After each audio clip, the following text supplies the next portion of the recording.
Bobby, a few days from now, Rutgers begins its 2018 season against heavy-hitting Texas State. Look, we'll break down that game in another video.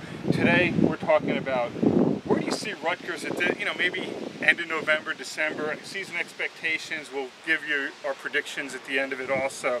But when you look at Rutgers as a team collection over the season, what do you like about them and what makes you say, uh-oh?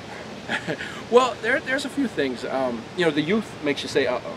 Yeah. As much potential as some of these guys have, they're young. They're unproven. They haven't done this before. So there's going to be hiccups. There's going to be bumps in the road, which is a great reason that Texas State starts the season because, you can make those hiccups and it won't be as costly. So and they'll have them all worked out by Ohio State the next weekend. As some would like to believe. But, that's one of the it could be a strength by the end of the season if these guys develop, a strength for the future. But right now, you could be considered a bit of a weakness. But they have a lot of senior leadership. They have a good secondary, some future NFL guys there. So I think they have a nice balance of elder statesmen who have proven that they can do some things on the field. I like the secondary. Lukewarm on the linebackers. Defensive line, I think they'll be able to stop the run a little bit as long as the linebackers can make a lot of tackles, which doesn't mean you're a good linebacker, it just means plays are funneled to you. Let's get that straight.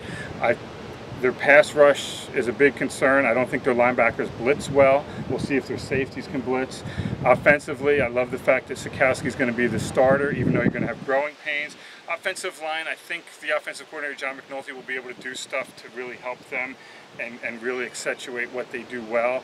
Running backs, I can't wait to see Pacheco as a freshman. They don't have any big-time playmakers. Maybe Bo Melton stretching the field, but he's not a guy who's going to catch the ball in tight spaces and make a lot of people miss. The pieces are getting there, and what I really like about this team is what I said offensively.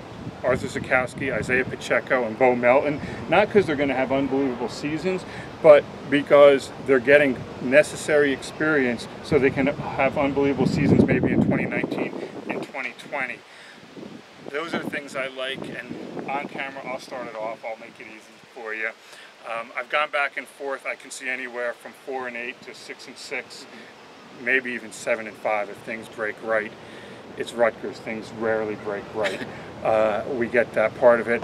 The idea is you have a very favorable beginning to the season. Texas State, you have a trip to Kansas that you have to win. Winning at Ohio State, I don't care if Urban Meyer's the coach or not. You're not winning that game. Spoiler alert for our Week 2 predictions.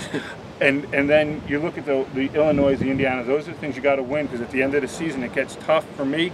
Get into that last game 5-6 with a chance to go to a bowl, and it's a successful season.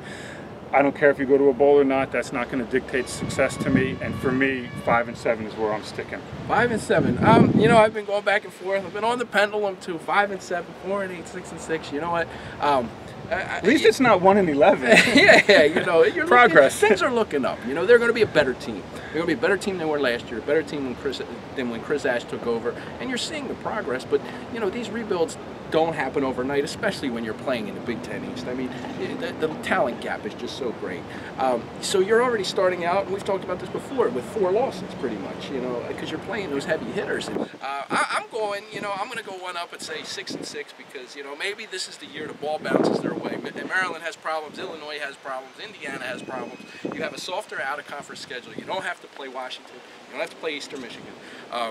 You just want more bowl practices before that trip to Fort Worth for the holidays. Fort Worth, if we're in Fort Worth, Texas for the holidays, that might not be a bad thing. It'll be warm.